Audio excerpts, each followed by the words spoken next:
Olá pessoal, tudo bem? Aqui é o professor Welson.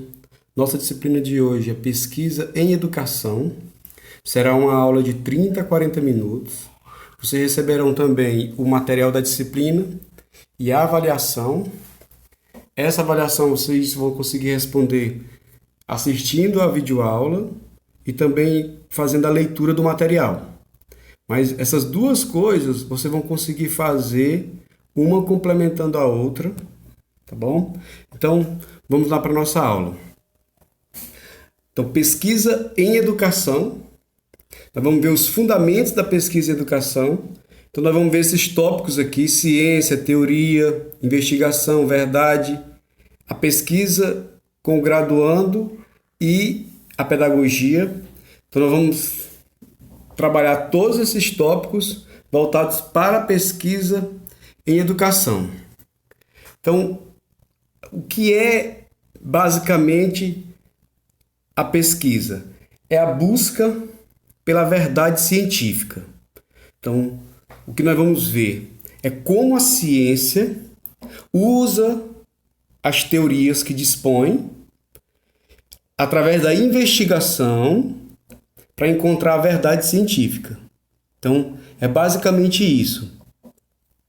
E o que verdade é essa? É uma verdade passageira, uma verdade momentânea, porque é uma verdade científica. Então a ciência, ela questiona a si mesma a todo momento. Bom, então o que a gente vai trabalhar é a verdade científica vista a partir de uma investigação científica, usando, claro, as teorias. Então, eu coloquei aqui um texto sobre verdade, que na verdade foi retirado da Bíblia. Ele é João capítulo 18, versículo 33 até o 38.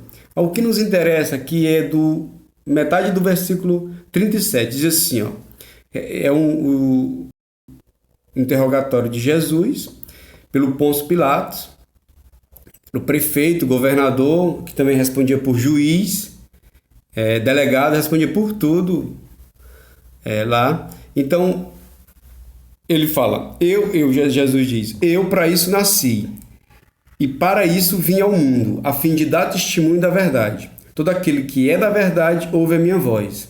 Então, quando Jesus falou em verdade, Pôncio Pilatos, como a origem de Pôncio Pilatos, a sua formação filosófica, a sua formação toda voltada para a busca da verdade, mas não a verdade teológica, mas a busca da verdade filosófica, né? Então, Pôncio Pilatos pega esse gancho e diz, e o que é verdade?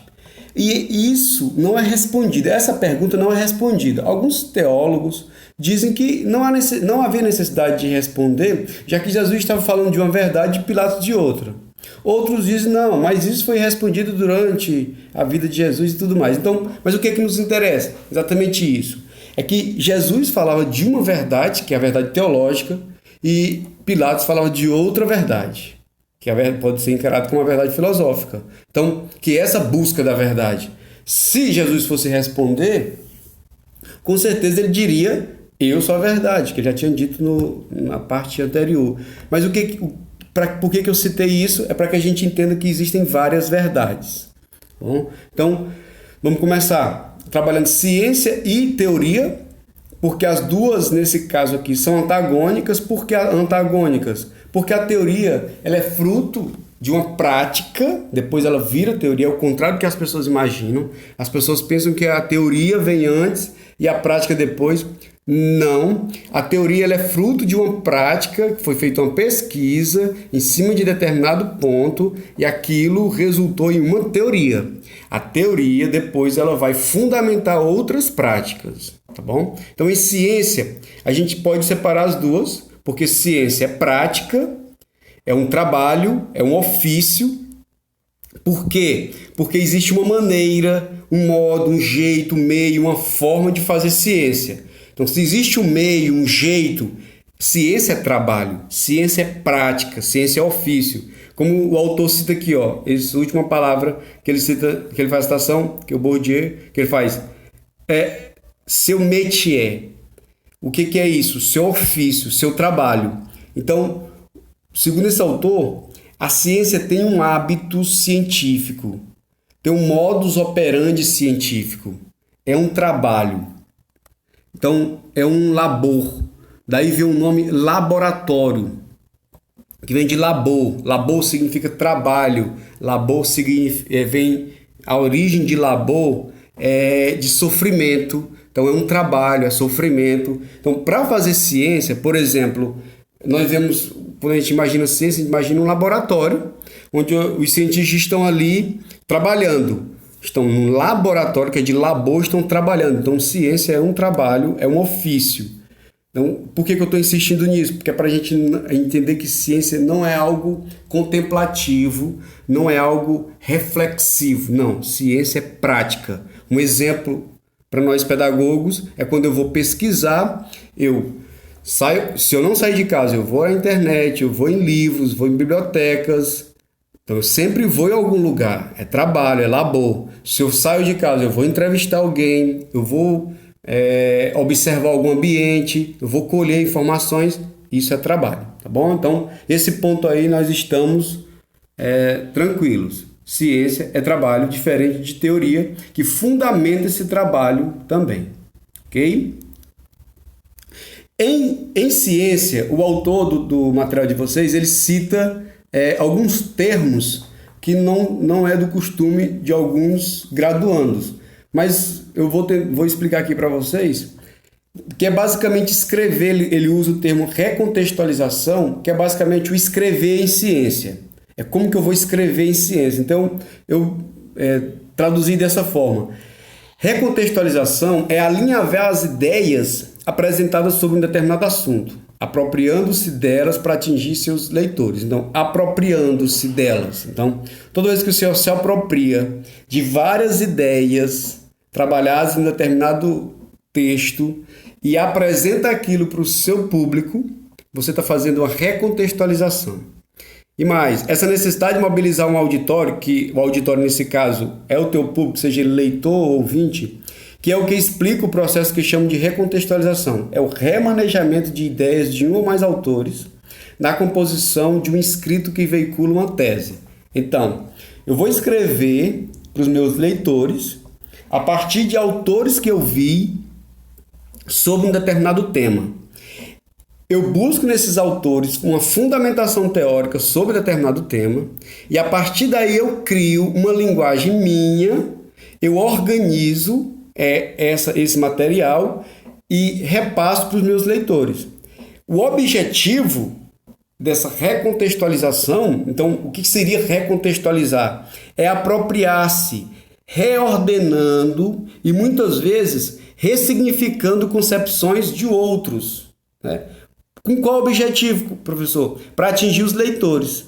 E com isso, eu aumentar a possibilidade do público assumir atitudes positivas diante daquilo que está sendo proposto. Então, o público, que são os meus leitores ou ouvintes, a ideia é que eles tenham atitudes positivas diante daquilo que eu estou expondo. Que atitudes positivas? De concordar, de entender, de compreender, de defender aquilo. Então, essa é a ideia do pesquisador. Então, o pesquisador, ele não sejam inocentes, ingênuos, de achar que o pesquisador vai fazer uma pesquisa árdua, um trabalho absurdo, para mostrar para vocês, sem querer que vocês tenham uma atitude positiva com relação àquilo. Eles querem que você defenda aquela tese dele. Tanto é que quando a gente lê um artigo científico em determinado lugar, que é resultado de um trabalho científico, agora, por exemplo, coronavírus, você lê um artigo científico dizendo que, por exemplo, vitamina D diminui as chances de alguém pegar o Covid-19. Pronto. Saiu recente essa matéria, fruto de um trabalho científico da Universidade de Turim, na Itália. Pronto. É fato. Então, quem é a favor da ideia de trabalhar notícias boas, positivas com relação ao Covid, pega esse texto, pega esse artigo e joga para todo mundo. Tendo atitudes, percebam, tendo atitudes positivas diante da proposição desse texto. Você passa a defender o texto. Você não fez a pesquisa, você não entende nada de vitamina D, você não sabe nada de Covid, mas você pega aquele texto e manda para o maior número de pessoas dizendo, olha aí, vamos usar vitamina D e tal, vamos sair no sol, não sei o quê. Então, perceba que o autor conseguiu, o cientista conseguiu o que ele queria. Ele conseguiu pegar o maior número de pessoas com atitudes positivas. Então, essa é a função do pesquisador. É de convencer o público, o leitor. Tá bom? Então, além disso, nós precisamos trabalhar o investigador e a verdade. Como assim, professor? Porque todo pesquisador, ele é, antes de tudo, investigador. Então, essa disciplina, o objetivo principal dela é trabalhar em vocês, é despertar em vocês a ideia de investigador, de você não mais se contentar com aquilo que está mostrado, que está apresentado para você sobre um determinado tema, que você tenha curiosidade. Você vai atrás, você vai querer saber mais, tá bom? Então, que verdade é essa? A verdade científica. Então, ser pesquisador é buscar a forma de encontrar a verdade. Nós temos várias formas de encontrar a verdade. Então, pesquisador, ele vai buscar a melhor forma de encontrar a verdade.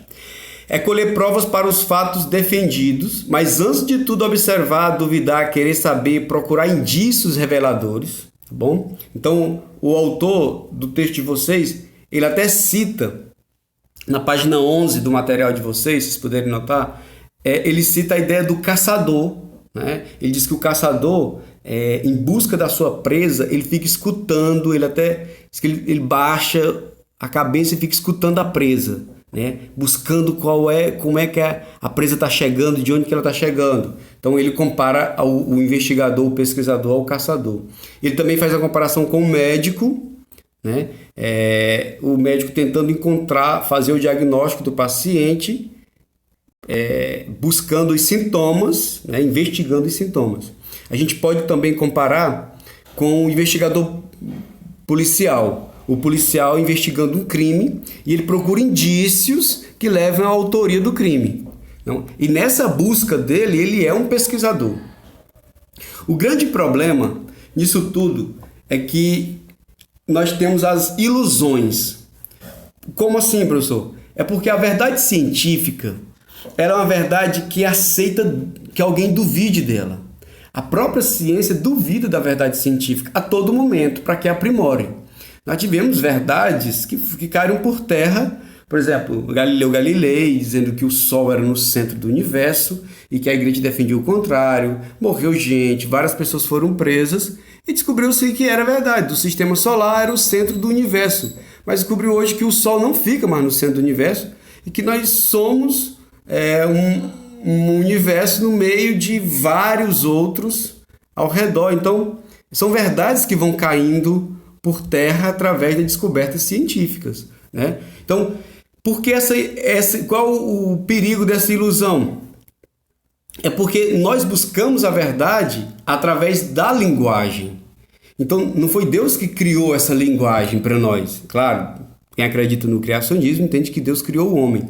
Mas a linguagem, ela foi criada, ela foi inventada, ela foi adaptada pelo homem. Nós criamos as línguas.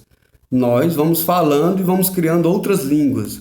Então, essa linguagem, por ela ser criada por seres humanos que são imperfeitos, o resultado da busca da ciência através da linguagem também o é. E aí é onde mora o perigo de nós estarmos em ilusões. Então, quem busca a verdade o faz através da linguagem que dispõe. É a única linguagem que me dispõe. Então, que está a meu serviço. Então, quando eu vou falar uma coisa para vocês, eu escolho uma palavra, presta atenção, que eu acredito que encaixe melhor naquilo que eu tenho a dizer.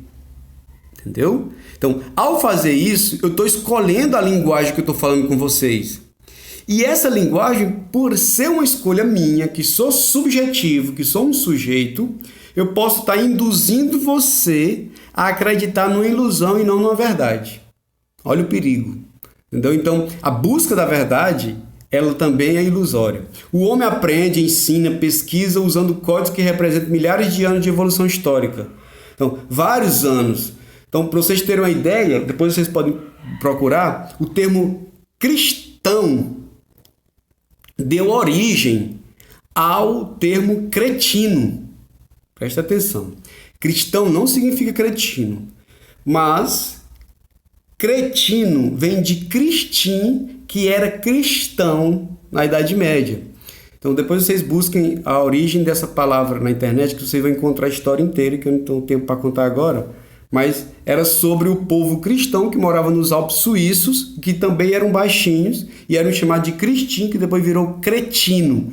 E o que tem a ver cretino com cristão hoje? Nada, não tem nada a ver. Acontece que a evolução histórica deu para cristim um outro significado, entendeu? Então, a linguagem é muito perigosa.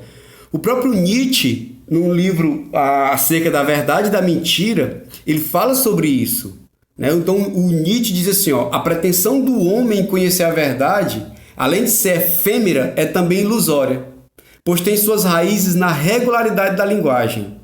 E nada se pode dizer da linguagem senão que é fruto da convenção. Então, que convenção é essa, professor? Da evolução histórica, ao longo do tempo, se convencionou falar como nós falamos. Então, olha o perigo. A verdade científica ela é buscada através de métodos científicos e tudo mais, mas quando ela é repassada para nós, ela é repassada através de uma linguagem que o homem escolheu para falar. E essa fala pode estar carregada de ilusões ou de tentativa de ilusões. Então, a gente vê a dificuldade em ser objetivo diante do objeto de pesquisa, e aqui ele fala estritamente do objeto de pesquisa da educação também. Então, ele diz assim, ó, na pesquisa nós temos o objeto, fontes e posicionamento do pesquisador. Então, o que tem que ficar entendido aqui é que toda pesquisa eu tenho um objeto. Qual o objeto de pesquisa, por exemplo, da pedagogia? É a educação. Qual o objeto de pesquisa da biologia? É a vida. Então, a vida é o objeto de pesquisa dela. Mas dentro desse objeto geral, nós temos vários temas a ser pesquisados. Então, aí tem o meu objeto específico. Só que para chegar a uma conclusão a respeito desse objeto, eu preciso ir atrás de fontes. Essas fontes é que vão fundamentar a minha ideia sobre aquele objeto, sobre aquele tema. Acontece que, ao fazer isso, eu vou me posicionar. Então, toda pesquisa tem objeto, fontes e posicionamento do autor, do pesquisador. Aí é onde mora o perigo. O problema da pesquisa historiográfica apoiada em fontes não está nas fontes, mas nas interpretações em torno de seus significados. Então, o autor, eu coloquei entre aspas, o autor do material de vocês, ele até cita na página 19, dê uma olhadinha lá, que o problema, por exemplo, da história é que quando o pesquisador vai buscar fatos históricos, fontes históricas, para poder justificar aquele seu objeto de pesquisa, ele nesse trajeto, ele tem as suas opiniões a respeito daquilo. Ele vai formar uma opinião, ele vai tomar partido. E ao fazer isso, ele pode iludir o leitor também, dependendo da sua orientação filosófica, política e tudo mais. Ele diz mais, ó, a ciência, ele diz, ó, modos de ver, no meio aqui do parágrafo, ele diz, ó, explicar o processo educacional são modos de ver. Ele diz que o processo educacional é muito difícil de ser explicado porque tem várias teorias. Nós temos várias teorias. E aí nós temos dificuldade de ver o que é o objeto de pesquisa, porque nós temos várias teorias na educação. E é verdade, nós temos muitas teorias, nós temos teorias educacionais desde tradicionais às progressistas, e elas dificultam a compreensão da educação, por exemplo. Então, a disciplina, ela busca, essa busca da verdade através da disciplina, buscando uma área para se apoiar na busca da verdade, ela encontra a retórica de Aristóteles, né? Então, essa retórica, ela é como se ela bastasse, né, para poder nós chegarmos ao objeto decifrado, o objeto de pesquisa, ele explicado. Então, o autor defende que a retórica é a teoria mais aceita para se chegar à verdade dos fatos científicos. A verdade dos fatos. Por quê? Porque, segundo esse autor, a retórica ela não reivindica uma verdade. Ela dá lugar para as teorias defenderem suas verdades. Então, ó, eu coloquei assim: quando cada teoria reivindica para si a posse da verdade, a retórica se torna uma via essencial para o respeito às várias vertentes teóricas. Então, é como se nós tivéssemos cada teoria buscando uma verdade e a retórica ser aquela teoria que diz: não existe verdade, existe verdades, existem verdades. E a retórica vai dar lugar de fala para toda teoria defender a sua verdade. Então, é basicamente isso que está na página 23 também, eu pensei aqui, ó. O valor da via retórica reside em viabilizar a análise de todos os discursos em legítimo. Ponto. Todos os discursos, segundo a retórica, eles são verdadeiros. Acabou. Então, se você chegar para um ambiente que seja de retórica e você disser assim: eu acredito que a chuva não vem de cima. Eu acredito que a chuva vem de outro lugar. Então, claro, logicamente, vai ter alguém que vai se opor a você. Mas a retórica vai dizer: explique isso que você está dizendo. É um absurdo que você está dizendo, mas explique.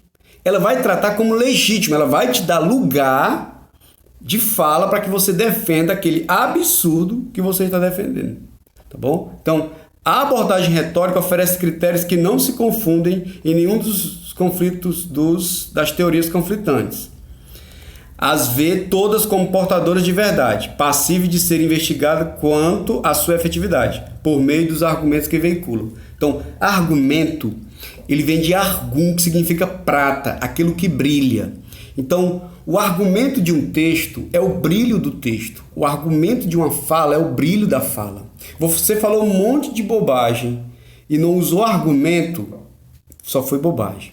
Você falou um monte de absurdo e usou argumento, aquele absurdo corre o risco que, por causa do argumento, ele virá verdade por um momento. Entendeu? Então, o risco da retórica é exatamente esse, é que ele dá lugar para que todos defendam as suas verdades, porque ela acredita que todas as teorias são portadoras de verdade. Tá bom? Então, essa é a retórica.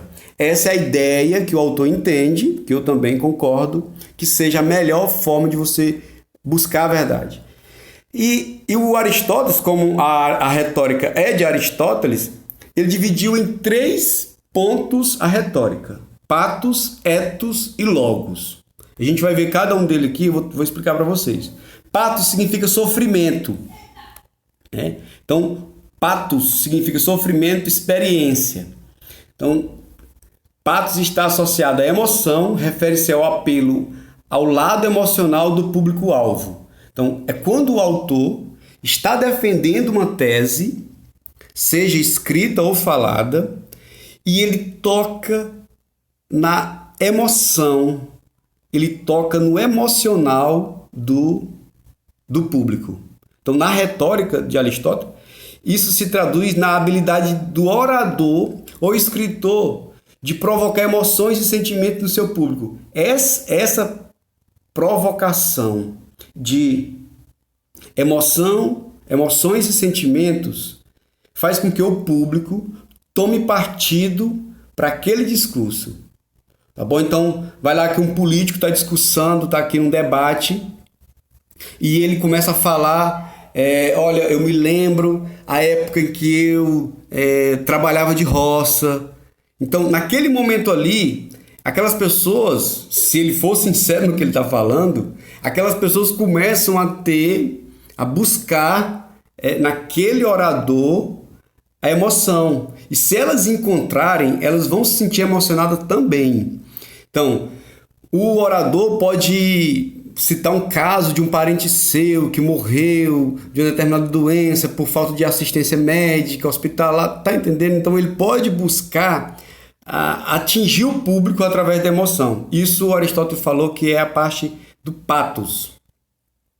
Nós temos também o ethos, que significa caráter e vem da palavra éticos, que significa moral e personalidade moral. Então, para os oradores e escritores, ethos é formado pela sua credibilidade e identificação com o público. Então, ethos, sempre que você ouvir falar sobre isso, se lembre de credibilidade. O orador deve ser confiável, ele deve ser respeitado como um especialista no assunto analisado. Então, é por isso que a maioria dos oradores, quando vão começar a falar, ou alguém que o apresenta vai dizer tudo que ele já fez, que ele é mestre, doutor, PhD, nisso, naquilo, ou ele mesmo diz na fala inicial. Essa é uma tentativa do orador de ganhar credibilidade e de se identificar, o público poder se identificar com ele. Então, é a chamada a autoridade em estar falando aquilo que ele está falando. Entendeu? Então, até agora, o orador ele não disse praticamente nada. Ele apelou para o lado emocional do público, através do patos. Ele disse quem ele era, ele ganhou confiança do público. O público entende que ele está falando algo que pode ser ouvido. E chega a outra parte, que é o logos, que significa palavra, discurso ou razão. E o uso da razão e do raciocínio, seja indutivo ou dedutivo, para a construção de um argumento. Né? Então, é a persuasão chamada. O logos ele é o raciocínio lógico por trás das declarações do orador.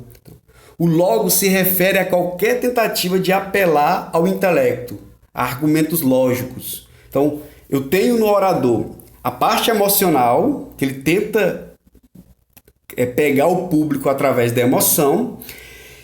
Ele tenta ganhar a credibilidade do público através do ethos, dizendo que ele é, ou afirmando que ele faz isso ou deixa de fazer aquilo.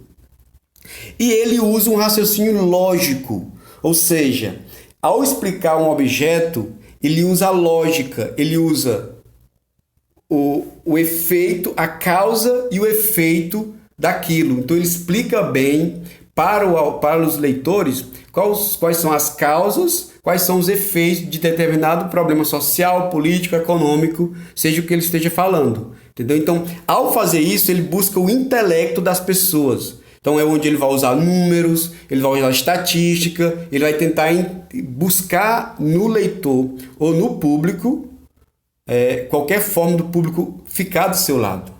Bom? Então, nós temos a recontextualização, desleitura e contexto. Foi o que eu fiz. Eu já falei sobre recontextualização, mas eu trouxe essas três num só slide para que a gente trabalhe os três. Recontextualização, desleitura e contexto. Porque eu entendo que elas três trabalhadas juntas, elas podem facilitar o entendimento de vocês melhor. Bom?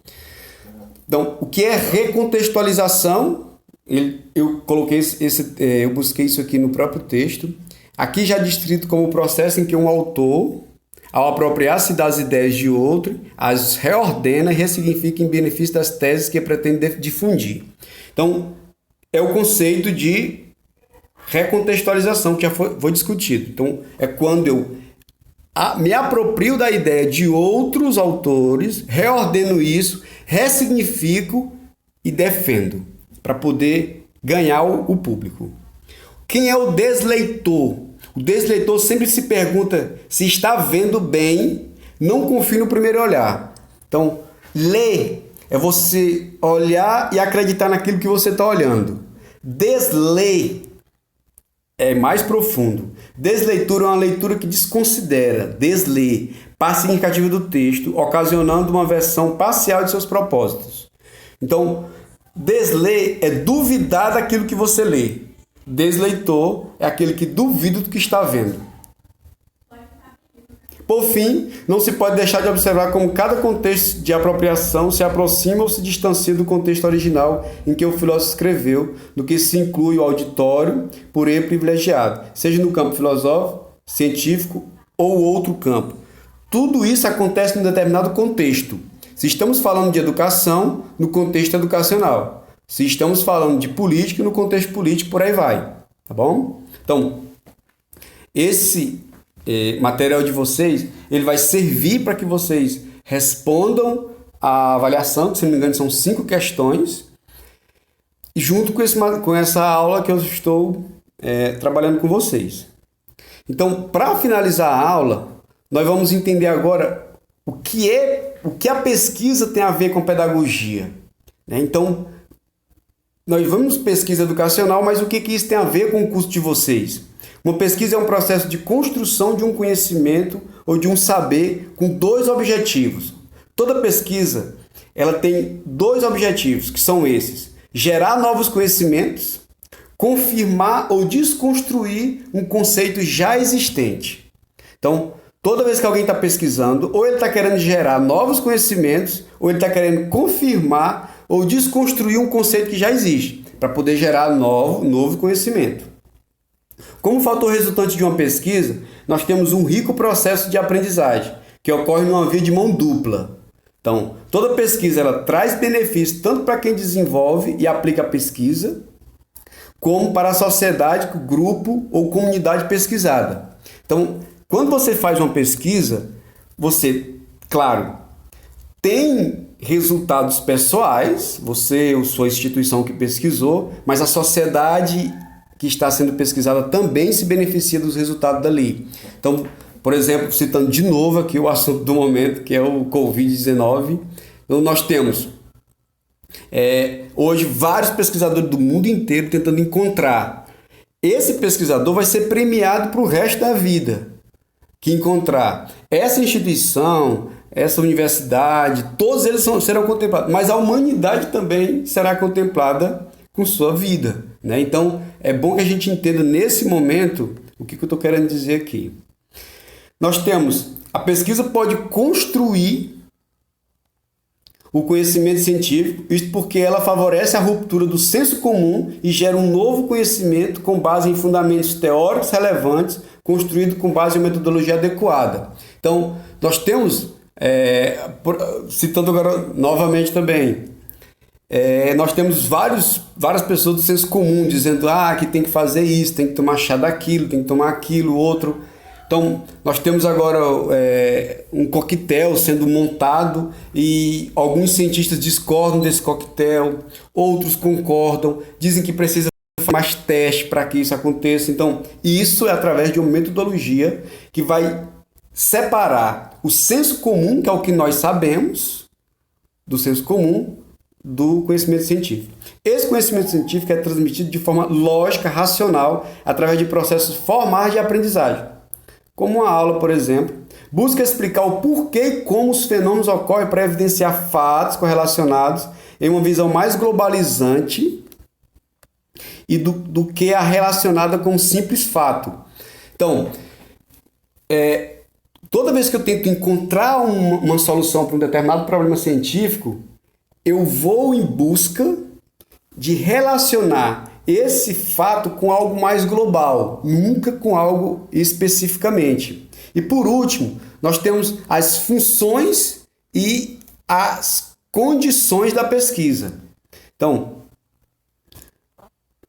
é através da pesquisa que novas decisões são tomadas em prol de uma comunidade, visando melhoria da condição de vida daquela população. Então, quando, por exemplo, o IBGE faz uma pesquisa, que é simples a pesquisa do IBGE, mas quando ele faz uma pesquisa procurando entender como é que está a população, aqueles dados vão para o governo federal, e o governo federal começa a pensar em políticas públicas para resolver aquele problema detectado pelo IBGE, por exemplo. Para tanto, o espírito investigativo do pesquisador deve estar presente, ele deve ter na sua essência a curiosidade, a vontade de ir além, de saber mais. Então, é essa curiosidade, essa vontade de ir além que fundamenta essa disciplina. Nós podemos ainda definir pesquisa como sendo um processo estruturado em função de um problema. Este, por sua vez, passa a ser o fator chave da pesquisa. Toda pesquisa é movida por um problema. Vocês vão ver na orientação para o TCC de vocês, ou quando estiver mais perto disso, em outras disciplinas de pesquisa, nós vamos trabalhar com vocês etapas das pesquisas. Como desenvolver um pré-projeto, como desenvolver um projeto, como encontrar um tema, como encontrar um problema, uma justificativa, uma metodologia. Tudo isso vai ser trabalhado em outra disciplina. Essa é para que desenvolva em vocês esse espírito investigativo, para que vocês tenham a noção de como buscar a verdade científica e que essa verdade é passageira. O pesquisador, em uma mesma pesquisa, poderá ter diferentes motivos para investigar, mas sempre terá um motivo central que irá impulsioná-la. Vocês vão ver também na próxima disciplina, não mais nessa, mas na próxima disciplina, que vai levar vocês até o TCC. Nessas disciplinas que vão levar vocês até o TCC, vocês vão aprender a encontrar um motivo central, que é o tema e o problema.